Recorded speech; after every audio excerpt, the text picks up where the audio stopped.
మావిగన్పై కూటమి trolls YCP ప్రతిపాదనకు ప్రచారం కల్పిస్తున్నాయా? గుంటూరు, విజయవాడ, మచిలీపట్నం ప్రజల్లో కొత్త ఆశలను కల్పించడంలో జగన్ సక్సెస్ అయ్యానని భావిస్తున్నారా? మావిగన్పై లోకేష్ స్పందనను ఎలా అర్థం చేసుకోవాలి? వైసీపీ కాన్ఫిడెంట్ గా మావిగన్ అంశాన్ని ప్రచారం చేయడం వెనుక అసలు వ్యూహం ఏంటి? మచిలీపట్నాన్ని ముందుగా అనుకున్న గుంటూరు, విజయవాడకు జోడించడం ద్వారా కమ్మ కాపు విభజనకు జగన్ యత్నిస్తున్నారా? నమస్తే, నేను మీ సంధ్య. వెల్కమ్ టు తెలుగు రాజ్యం టాప్ స్టోరీ. మావిగన్ గత 2 రోజులుగా వార్తా ఛానళ్లు, దినపత్రికలు, సోషల్ మీడియా ప్లాట్ఫామ్లు, ఇలా మాధ్యమం ఏదైనా సరే ఈ పదం విపరీతమైన ట్రెండింగ్ లో ఉంది. ఈ పదంలో ఉన్న ఆడ్ సౌండింగ్ మహిమో లేక రాజధాని విషయంలో వైఎస్ జగన్ మరోసారి తేనె తుట్టను కదిలించడం వల్ల తెలియదు కానీ ఒక్కసారిగా ఈ ప్రతిపాదనకు ఊహించని పబ్లిసిటీ లభించింది. జగన్ చేసిన ఈ కొత్త రాజధాని ప్రపోజల్ పై వస్తున్న విమర్శలు పాజిటివా లేక నెగిటివా అన్నది పక్కన పెడితే ఒక్కసారిగా చర్చను తన వైపు తిప్పుకోవడంలో మాత్రం జగన్ సక్సెస్ అయ్యాడన్నది స్పష్టంగా కనబడుతోంది.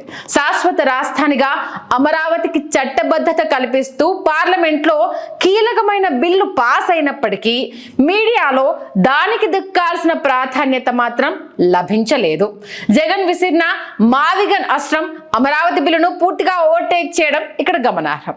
నిజానికి అమరావతికి పార్లమెంటు ముద్ర పడ్డం అనేది కూటమి ప్రభుత్వానికి దక్కిన ఒక చారిత్రాత్మక విజయం. దశాబ్ద కాలపు అనిశ్చితికి తెరపడుతూ కేంద్రం ఆమోదం తెలపడం టీడీపీకి ఒక పెద్ద రిలీఫ్. కానీ సరిగ్గా అదే సమయంలో జగన్ వ్యూహాత్మకంగా మావిగన్ అనే కాన్సెప్ట్ ను తెర మీదికి తెచ్చి చర్చను మావిగన్ వైపుకు మళ్లించగలిగారు. అంటే ఆల్మోస్ట్ ఆల్ ఆయన సక్సెస్ అయ్యారు.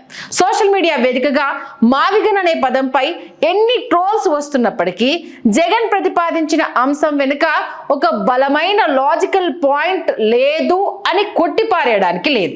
ఇక గుంటూరు, విజయవాడ, మచిలీపట్నం నగరాలను కలుపుతూ ఇప్పటికే ఉన్న హైవేల చుట్టూ రాజధానిని అభివృద్ధి చేయడం అనేది తక్కువ ఖర్చుతో కూడుకొని వేగంగా సాధ్యమయ్యే ప్రక్రియ.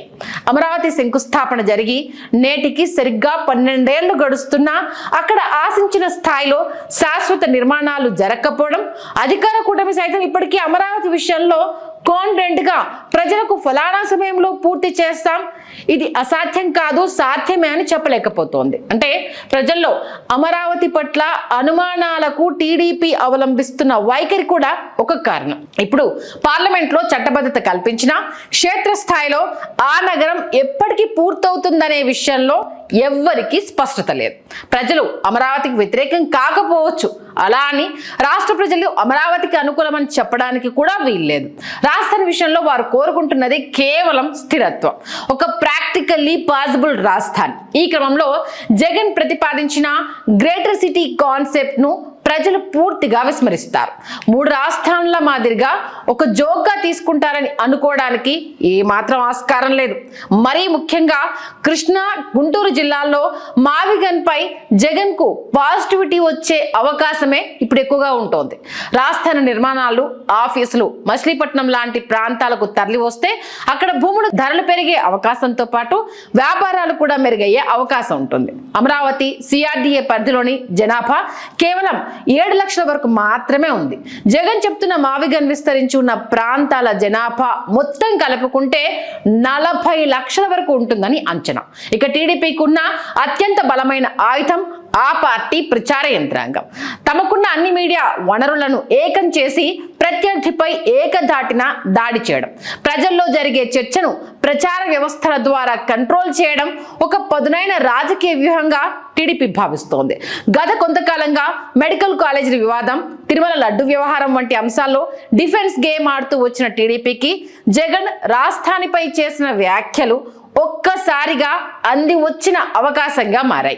ఎప్పట్లాగే జగన్ ఒక తుగ్లక్, ఆయనకు మందులు వాడాలి అంటూ ఎదురుదాడి చేస్తూ చర్చను సీరియస్ పాలిటిక్స్ నుండి కామెడీ ట్రోల్స్ వైపు మళ్లించడంలో టీడీపీ మరోసారి సక్సెస్ అయ్యిందనే చెప్పాలి. అయితే ఇక్కడే టీడీపీ ఒక చిన్న లాజిక్ మిస్ అవుతోంది.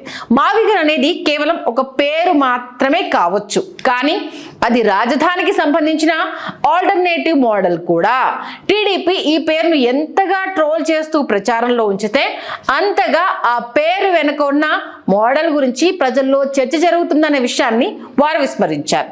ప్రస్తుతం సోషల్ మీడియాలో మావిగన్ మీద ఎన్ని జోకులు పేలుతున్నా క్షేత్రస్థాయిలో పరిస్థితి వేరుగా ఉంది.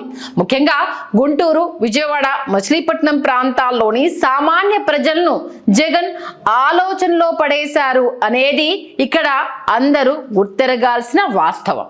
రాజకీయం అంటేనే ప్రజల నెరేటివ్ను మార్చడం. టీడీపీ దాని వ్యక్తిగత విమర్శలకు పరిమితం చేయాలని చూస్తుంటే జగన్ దాన్ని ప్లాన్ బికి బ్రాండింగ్ గా మార్చుకుంటున్నారు. ట్రోలింగ్ వల్ల పేరైతే పాపులర్ అవుతోంది.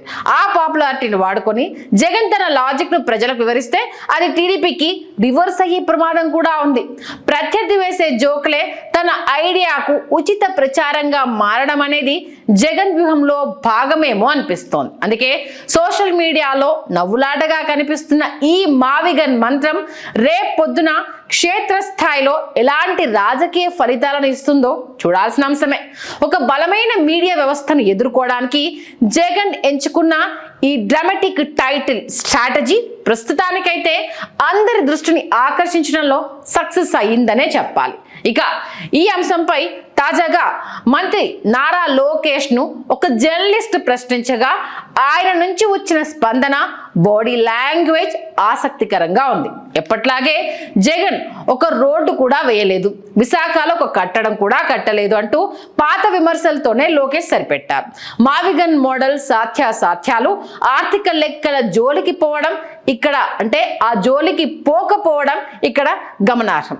సాధారణంగా జగన్ గురించి మాట్లాడేటప్పుడు లోకేష్ ముఖంలో ఒక వెటకార ధోరణి కనిపిస్తోంది. కానీ ఈ మావిగన్ ప్రస్తావన రాగానే ఆయనలో కొంత గంభీరత కనిపించడం చూస్తుంటే టీడీపీ శ్రేణులు ఈ ప్రతిపాదనను లోపల ఎంత సీరియస్ గా తీసుకుంటున్నాయో అర్థమవుతుంది. మొదటి రోజు ప్రెస్ మీట్లు, సోషల్ మీడియా ట్రోల్స్ తో హోరెత్తించిన టీడీపీ ఇప్పుడు కొత్త ఆలోచనలో పడినట్లుగా కనిపిస్తోంది. అంటే ఆల్మోస్ట్ ఆల్ కొంత ఆలోచనలో పడినట్టయితే కనిపిస్తుంది. ఎందుకంటే ఆ పేరు మీద చేస్తున్న జోకులు ఒక ఎత్తు అయితే ఆ పేరు వెనుక ఉన్న అభివృద్ధి నమూనా ప్రజల్లోకి వెళ్ళడం మరొక ఎత్తు. మరోవైపు వైసీపీ మాత్రం ఈ విషయంలో చాలా ధీమాగా ఉంది. క్షేత్రస్థాయిలో తమకు పాజిటివిటీ బిల్డ్ అవుతోందని ఆ పార్టీ నేతలు వరుస ప్రెస్ మీట్లు పెట్టి మరీ చెప్తున్నారు. అప్పుల్లో ఉన్న రాష్ట్రం 2 లక్షల కోట్లతో రాజధాని కట్టగలదా? ఇది సాధ్యమా అనే ఒకే ఒక ప్రశ్న కేవలం జగన్ది మాత్రమే కాదు, అది ప్రతి సామాన్య పౌరుడిది కూడా. ఈ పాయింట్నే వైసీపీ ఇప్పుడు బలంగా వాడుకుంటోంది. 10,000 కోట్లతోనే ఒక ఆచరణాత్మక రాజధాని నిర్మించవచ్చని, అత్యధిక జనాభా నివసించే ఈ మావిగన్ ప్రాంతంలో అభివృద్ధి చాలా వేగంగా జరుగుతుందని వారు వాదిస్తున్నారు. అయితే ఇక్కడ జగన్ ఒక విషయాన్ని గుర్తుంచుకోవాలి. గతంలో 3 రాజధానుల అంశాన్ని ప్రచారం చేసినప్పుడు అనుసరించిన అప్రోచ్ వల్ల అమరావతిని, అక్కడి రైతుల్ని తక్కువ చేసినట్లుగా ఒక ముద్ర పడిపోయింది. ఇప్పుడు కూడా అమరావతిని ఒక శత్రు క్షేత్రంలా చూడకుండా ఇది అందరికీ మేలు చేసే ప్రతిపాదన అని ప్రజలకు అర్థమయ్యేలా వివరిస్తేనే రాజకీయంగా ఆయనకి మేలు జరుగుతుంది. అమరావతి రైతులకు కూడా ఈ ప్లాన్ లో భాగస్వామ్యం కల్పిస్తూ వారికి భరోసా ఇవ్వగలిగితే ఈ మావిగన్ మంత్రం రాష్ట్ర రాజకీయాల్లో ఒక గేమ్ చేంజర్ గా మారే అవకాశం ఉంది. ప్రస్తుతం టీడీపీలో కనిపిస్తున్న ఆ నిశ్శబ్ద గంభీరత వెనుక ఉన్న అసలు భయం కూడా ఇదే కావచ్చు. రాజకీయాల్లో సామాజిక సమీకరణాలు, లెక్కలు ఎప్పుడు అత్యంత కీలకం. ఈ కోణంలో చూస్తే జగన్ ప్రతిపాదించిన మావిగన్ వెనుక ఒక పక్కా ప్లాన్ ఉన్నట్లుగా కనిపిస్తోంది. నిజానికి అమరావతి అనగానే అది కేవలం ఒక సామాజిక వర్గానికి లబ్ధి చేకూర్చే రాజధాని అనే ముద్ర పడిపోయింది. ఆ ప్రాంతం చుట్టూ ఉన్న ఆరోపణలు, ఇన్సైడర్ ట్రేడింగ్ వల్ల, ఆ విమర్శల వల్లే రాష్ట్ర ప్రజల నుండి దానికి ఆశించిన స్థాయిలో మూకుమ్మడి మద్దతు లభించలేదు. పైగా గ్రీన్ ఫీల్డ్ క్యాపిటల్ ఆచరణ సాధ్యం కాదని మేధావులు, నిపుణులు మొదటి నుంచి చెప్తూనే ఉన్నారు. అమరావతి కోర్ క్యాపిటల్ రీజియన్ జనాభా లెక్కలను గమనిస్తే అక్కడ ఒక నిర్దిష్ట సామాజిక వర్గం ప్రాబల్యం అనేది ఎక్కువగా ఉంటుంది. అయితే జగన్ ఇప్పుడు తెర మీదకి తెచ్చిన మావిగన్ విస్తరించి ఉన్న గుంటూరు, విజయవాడ, మచిలీపట్నం ప్రాంతాల్లో పరిస్థితి వేరు. ఇక్కడ అనేక సామాజిక వర్గాల కలయిక ఉంది. ముఖ్యంగా కాపులు మరియు ఎస్సీ సామాజిక వర్గాల ఓటర్లు ఇక్కడ అత్యధికం. వాస్తవానికి కొన్ని నెలల క్రితమే సజ్జల గుంటూరు, విజయవాడ రాజధానిగా ఉండవచ్చని సూచనప్రాయంగా చెప్పారు. కేవలం ఆ రెండు నగరాలను ప్రతిపాదించిన జగన్ ఆశించిన రాజకీయ ప్రయోజనం దక్కేదేమో, కానీ కావాలనే ఆయన మచిలీపట్నాన్ని కూడా ఇందులో చేర్చినట్టుగా అర్థమవుతోంది. దీని ద్వారా ఆయన పరోక్షంగా ఇస్తున్న సంకేతం ఏంటంటే ఇది ఒక సామాజిక వర్గం ప్రాబల్యం ఉన్న రాజధాని కాదు, అన్ని వర్గాలను కలుపుకొని ఏర్పాటు చేసే సమ్మలిత రాజధాని అని అర్థం. ముఖ్యంగా కాపు సామాజిక వర్గంలో ప్రస్తుతం నెలకొన్న అసంతృప్తిని జగన్ క్యాష్ చేసుకోవాలని చూస్తున్నారు. పవన్ కళ్యాణ్ చంద్రబాబును 15 ఏళ్ల పాటు ముఖ్యమంత్రిగా ఉంచుదామని అనడం, క్షేత్రస్థాయిలో జనసేన శ్రేణులకు టీడీపీ నుండి ఇబ్బందులు ఎదురవ్వడం వంటి అంశాలు వారిని ఆలోచనలు పడేశాయి.